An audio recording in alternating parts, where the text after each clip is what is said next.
Hello everyone, welcome to our channel, The Legal Amigos. So here we are up with our lecture series of the Indian Constitution and today's topic is fundamental rights. तो आज के हमारे topic में हम cover करेंगे article 22 से लेके article 30 तक। तो इसके पहले वाली जो हमारी वीडियो थी उसमें हमने कवर किया था आर्टिकल 12 से लेके आर्टिकल 21 तक। उसकी लिंक मैं आपको डिस्क्रिप्शन में दे दूंगी। चलिए, अगर अभी तक आपने हमारे चैनल को सब्सक्राइब नहीं किया है तो प्लीज हमारे चैनल को सब्सक्राइब कर दीजिए और बेल आइकन भी प्रेस कर दीजिए, इससे सबसे पहले नोटिफिकेशन आपके पास ही है। और हमारे वीडियोस अगर आपको अच्छे लगे तो उन्हें लाइक भी जरूर करिए। चलिए, तो आज का टॉपिक स्टार्ट करते हैं। तो स्टार्ट हम करेंगे आर्टिकल 23 और 24 से। Right against exploitation. Right against exploitation दिया हुआ है आर्टिकल 23 और आर्टिकल 24 में। आर्टिकल 23 में दिया गया है protect prohibition of traffic in human beings and forced labour. Article 23 क्या बताता है? ये प्रोहिबिट करता है, ये एक रिस्ट्रिक्शन इम्पोज करता है ट्रैफिकिंग पे। जैसे क्या होता है, किसी इंसान को, ह्यूमन बीइंग्स को एक कंट्री से दूसरी जगह ले जाके बेचा जाता है, तो ऐसी चीजों पे ये रिस्ट्रिक्शन लगाता है, ऐसी चीजों को प्रोहिबिट करता है। ये बेगर को प्रोहिबिट करता है, फोर्स्ड लेबर को प्रोहिबिट करता है, और ऐसे ही जो सिमिलर फॉर्म के फोर्स्ड लेबर्स होते हैं उन्हें भी ये प्रोहिबिट करता है। अगर कोई भी इस प्रोविजन से छेड़छाड़ करता है या जो चीजें इसमें प्रोहिबिटेड हैं उनको प्रैक्टिस करता है तो उसको अकॉर्डिंग टू लॉ ये एक पनिशेबल ऑफेंस है, उसको इस एक्ट के लिए पनिश किया जा सकता है। इस रिगार्ड में इस जो है prohibition of trafficking human beings को रोकने के लिए हमारे पार्लियामेंट ने काफी सारे लॉज बनाए, जैसे कि bonded labour system abolition act, minimum wages act, equal remuneration act, ये सारे जो लॉज हैं वो बनाए गए। अब ये जो राइट्स हैं, ये राइट्स दोनों सिटीजन्स और नॉन सिटीजन्स को अवेलेबल हैं। ये राइट्स क्या करते हैं? सिटीजन्स और नॉन सिटीजन्स को प्रोटेक्ट करते हैं स्टेट से भी और प्राइवेट इंडिविजुअल से भी। अब बात आती है कि स्टेट में कौन सी चीजें फॉल करती हैं। तो जो हमारी प्रीवियस वीडियो थी जिसमें मैंने आर्टिकल 12 को डिटेल में एक्सप्लेन किया था, आप वो वीडियो देख सकते हैं, मैं उसकी लिंक आपको डिस्क्रिप्शन में दे दूंगी। उसमें बहुत अच्छे से एक्सप्लेन किया हुआ है कि कौन सी चीजें स्टेट के अंदर फॉल करती हैं। चलिए, तो जो ट्रैफिकिंग इन ह्यूमन बीइंग्स जो एक्सप्रेशन है वो क्या क्या चीजें इंक्लूड करता है? Selling and buying of main, women और चिल्ड्रन लाइक गुड्स। जैसे कि गुड्स को एक जगह से दूसरी जगह भेजा जाता है, उनकी बाइंग एंड सेलिंग चलती है, उसी तरीके से अगर हम किसी ह्यूमन बीइंग, भले वो मेन हो, वुमेन हो या चाइल्ड हो, उनके बाइंग एंड सेलिंग करते हैं तो वो ट्रैफिकिंग इन ह्यूमन बीइंग के अंदर आता है। सेकेंड है immoral trafficking in women children including prostitution. अगर प्रोस्टिट्यूशन के लिए हम किसी की इमोरली किसी को ट्रैफिकिंग कर रहे हैं, मेन वुमेन को या किसी भी चिल्ड्रन को, तो वो भी ट्रैफिकिंग इन ह्यूमन बीइंग्स के अंदर आता है।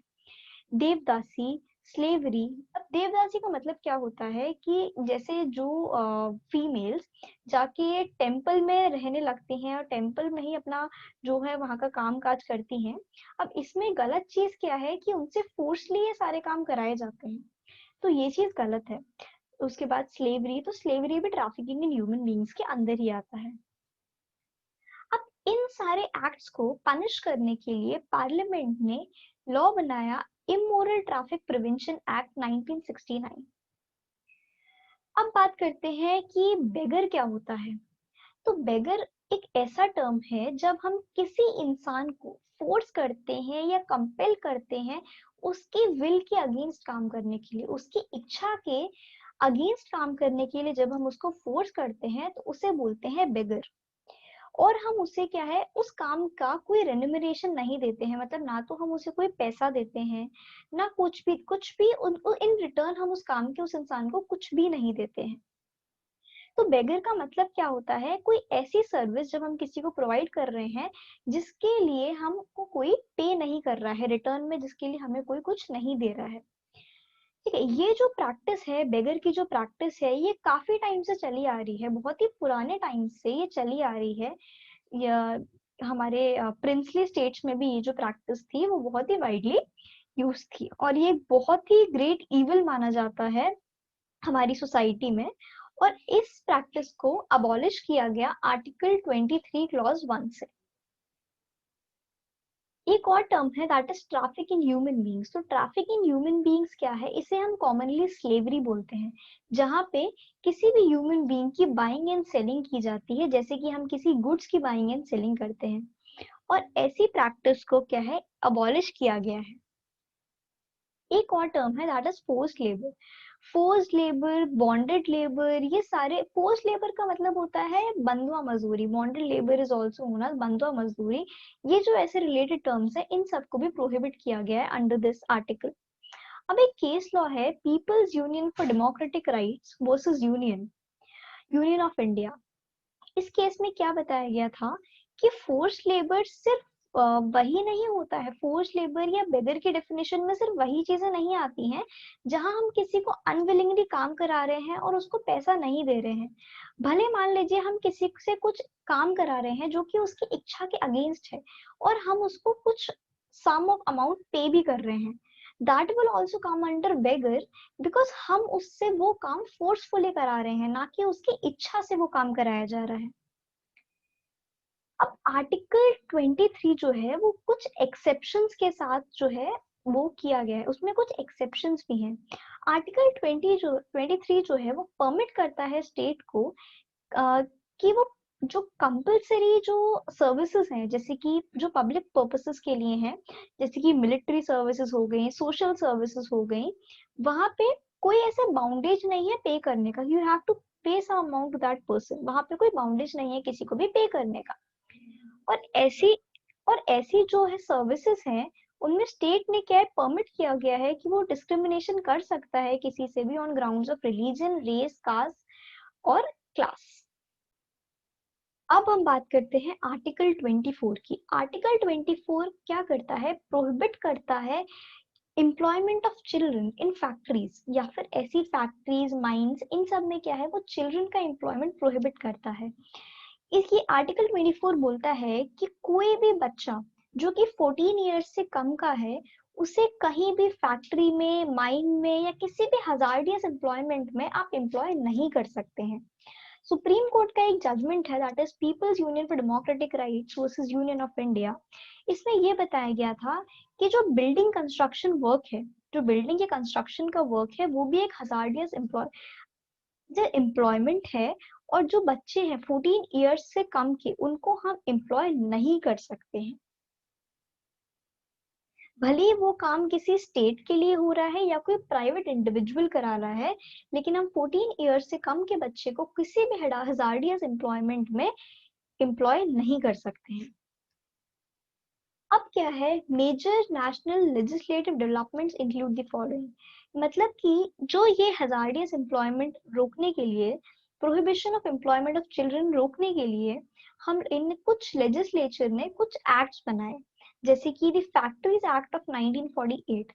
इस एक्ट में जो 14 ईयर्स से कम के बच्चे थे, उनको फैक्ट्रीज में जाने से प्रोहिबिट किया गया। ये एक्ट उन लोगों पे भी लागू होता है जो कि प्री अडल्ट हैं। प्री अडल्ट का मतलब होता है जो बच्चे 15 से 18 इयर्स के बीच में हैं, उनको भी फैक्ट्रीज में एम्प्लॉय नहीं किया जाएगा। दूसरा है द माइंस एक्ट ऑफ 1952। ये एक्ट प्रोहिबिट करता है employment of children below 18 years of age in mine. Mines में कोई भी 18 इयर्स से कम का बच्चा काम नहीं करेगा। The child labour prohibition and regulation act 1986। ये एक्ट प्रोहिबिट करता है employment of children below the age of 14 years in hazardous occupation identified in the list of law. Child labour prohibition and regulation act क्या बताता है? ये ऐसे employment को prohibit करता है कि 14 इयर्स से कम के बच्चे किसी भी हैजार्डियस ऑक्यूपेशन में काम नहीं करेंगे जो कि लॉ के द्वारा लिस्टेड है, जैसे कि फैक्ट्रीज में, माइंस में, बिल्डिंग कंस्ट्रक्शन में। ऐसे जो भी ऑक्यूपेशंस हैं जो कि लॉ ने आइडेंटिफाई कर रखे हैं कि ये हैजार्डियस ऑक्यूपेशंस हैं, वहां पे कोई भी 14 इयर्स से कम का बच्चा काम नहीं करेगा। Now comes juvenile justice care and protection act. इसमें ये है कि जो लॉ बनाए हुए हैं, law law made it at crime punishable with prison term for anyone to procure और employ a child in any hazardous occupation. जो भी इंसान किसी भी 14 इयर्स से कम के बच्चे को एम्प्लॉय करेगा, उसको एक क्राइम माना जाएगा, उसके एक्ट को एक क्राइम माना जाएगा और उसको पनिश किया जाएगा। Now comes right of children to free and compulsory education. ये इस एक्ट के थ्रू बच्चों को ये राइट दिया गया था, 6 to 14 ईयर्स के बच्चों को ये राइट दिया गया था कि उनको फ्री एंड कंपल्सरी एजुकेशन दी जाए। इस लॉ ने ये भी मैंडेट किया था कि 25% ऑफ सीट्स, हर एक प्राइवेट स्कूल में 25% सीट्स अलॉटेड होनी चाहिए डिसएडवांटेज ग्रुप के बच्चों के लिए और जो बच्चे फिजिकली चैलेंज्ड हैं उनके लिए। अब बात करते हैं right to freedom of religion की, जो कि दिया हुआ है आर्टिकल 25 से आर्टिकल 28 तक। आर्टिकल 25 में हर सभी लोगों को ये राइट दिया गया है कि वो कोई भी रिलीजन प्रैक्टिस कर सकते हैं, प्रोफेस कर सकते हैं या प्रोपेगेट कर सकते हैं। आर्टिकल 25 में हर एक इंसान को फ्रीडम दिया गया है कि वो कोई भी रिलीजन फ्रीली प्रैक्टिस कर सकते हैं। नाउ आर्टिकल 26 में ये फ्रीडम दिया गया है कि वो कोई भी रिलीजियस अफेयर्स मैनेज कर सकते हैं। कोई भी रिलीजन जो है वो, इनके पास एक राइट होता है कि वो कोई भी रिलीजन फॉलो कर सकते हैं, कोई भी जो है इंस्टीट्यूशन चला सकते हैं। जैसे मान लीजिए किसी को अपने बौद्ध धर्म के लिए कोई इंस्टीट्यूशन खोलना है या कोई चैरिटेबल पर्पस के लिए कोई चैरिटी खोलनी है तो वो कर सकते हैं। उनके पास ये राइट है कि वो अपने रिलीजन से रिलेटेड जो भी उनके मैटर्स हैं वो मैनेज कर सकते हैं। वो कोई भी मूवेबल या इमूवेबल प्रॉपर्टी एक्वायर कर सकते हैं। ऐसा नहीं है कि कोई हिंदू नहीं है तो वो कोई प्रॉपर्टी एक्वायर नहीं कर सकता। भले कोई भी किसी भी रिलीजन का हो, कहीं भी हो, वो कोई भी प्रॉपर्टी एक्वायर कर सकता है, वो कोई भी प्रॉपर्टी को एडमिनिस्टर कर सकता है। ये सारे राइट्स जो हैं लॉ के अंदर दिए गए हैं हर एक इंसान को, भले वो किसी भी रिलीजन से बिलोंग करता हो। आर्टिकल 27 में क्या बताया गया है कि कोई भी इंसान, किसी भी इंसान को कोई बॉन्डेज नहीं है कि अगर वो कोई रिलीजन प्रैक्टिस कर रहा है तो उसको उसके लिए कोई टैक्स पे करना पड़ेगा या कोई पेमेंट करना पड़ेगा। ऐसा कोई भी किसी को कोई भी बॉन्डेज नहीं है। कोई भी इंसान किसी भी रिलीजन के लिए अगर कुछ दान देना चाहता है या कुछ करना चाहता है तो वो कर सकता है। ऐसा नहीं है कि कोई हिंदू है तो वो किसी मुस्लिम के लिए चैरिटी नहीं कर सकता, ये नहीं कर सकता। कोई भी किसी भी रिलीजन का हो के किसी भी रिलीजन को सपोर्ट कर सकता है। आर्टिकल 28 में ये बताया गया है कि हर किसी के पास ये फ्रीडम है कि वो किसी भी गॉड की वर्शिप कर सकता है। अगर आप हिंदू हैं तो आप मस्जिद में जाके भी प्रे कर सकते हैं, अगर आप मुस्लिम हैं तो आप मंदिर में आके भी प्रे कर सकते हैं, और आप कोई भी एजुकेशनल इंस्टीट्यूशन में जा सकते हैं। अगर मान लीजिए आप हिंदू हैं और आप किसी क्रिश्चियन के स्कूल में पढ़ रहे हैं तो आपके लिए कोई भी बॉन्डेज नहीं है, कुछ भी नहीं है। आप किसी भी, जो आपकी मर्जी हो आप वो कर सकते हैं। रिलीजन को लेकर कोई भी बॉन्डेज नहीं है हमारे लॉ में।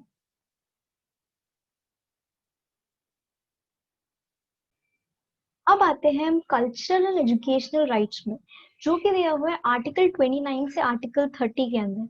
आर्टिकल 29 बात करता है protection of interest of minorities की। इसमें यह बताया गया है कि कोई भी मान लीजिए कोई माइनॉरिटी सेक्शन है, वो किसी भी कोई माइनॉरिटी सेक्शन का इंसान है, वो किसी भी टेरिटरी में रिसाइड कर रहा है, उसकी कोई भी लैंग्वेज है, वो कोई भी कल्चर को फॉलो कर रहा है, उसके पास ये राइट है कि वो अपनी जो भी कल्चर है उसको कंजर्व करके रख सकता है। ऐसा नहीं है कि वो एक माइनॉरिटी क्लास है इसलिए उसको मेजोरिटी क्लास की तरह रहना पड़ेगा, नहीं। उसका जो भी रिलीजन है, जो भी कल्चर वो फॉलो करता है, वो अपने कल्चर को वैसे ही कंजर्व करके रख सकता है। नो सिटीजन शिल बी डिनाइड एडमिशन। मान लीजिए अगर कोई माइनॉरिटी क्लास का इंसान है, उसको किसी भी एजुकेशन इंस्टीट्यूशन में एडमिशन देने से मना नहीं किया जाएगा on the ground of religion, race, caste और लैंग्वेज। भले वो किसी भी रिलीजन का हो, किसी भी कास्ट का हो, कोई भी लैंग्वेज बोलता हो, किसी भी इंसान को किसी भी एजुकेशन इंस्टीट्यूशन में एडमिशन देने से मना नहीं किया जाएगा। आर्टिकल 30 माइनॉरिटीज के कुछ राइट्स के बारे में बात करता है और कुछ एजुकेशन इंस्टीट्यूशंस के बारे में बात करता है। आर्टिकल 30 ये बताता है कि जो सारे माइनॉरिटी ग्रुप्स हैं, वो भले किसी भी रिलीजन के हैं, कोई भी लैंग्वेज बोल सकते हैं, उनके पास ये राइट है कि वो अपना खुद का एजुकेशनल इंस्टीट्यूशन एस्टैब्लिश कर सकते हैं और उसको एडमिनिस्टर भी कर सकते हैं। उसके अलावा स्टेट ने, उसके अलावा वो किसी भी रिलीजन का हो, कुछ भी हो, स्टेट डिस्क्रिमिनेट नहीं कर सकती किसी के भी अगेंस्ट कि वो कोई एजुकेशन इंस्टीट्यूट को एडमिनिस्टर नहीं कर सकता, सिर्फ इसलिए क्योंकि वो माइनॉरिटी क्लास का है, भले वो किसी भी रिलीजन का हो, किसी भी लैंग्वेज का हो। तो ये था आज का हमारा आज का वीडियो, जिसमें हमने आर्टिकल 30 तक डिस्कस किया। इसके आगे के जो आर्टिकल 31 से लेके आर्टिकल 35 है, which talks about constitutional remedies, वो हम हमारे नेक्स्ट वीडियो में डिस्कस करेंगे।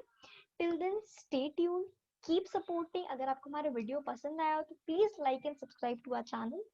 Thank you so much.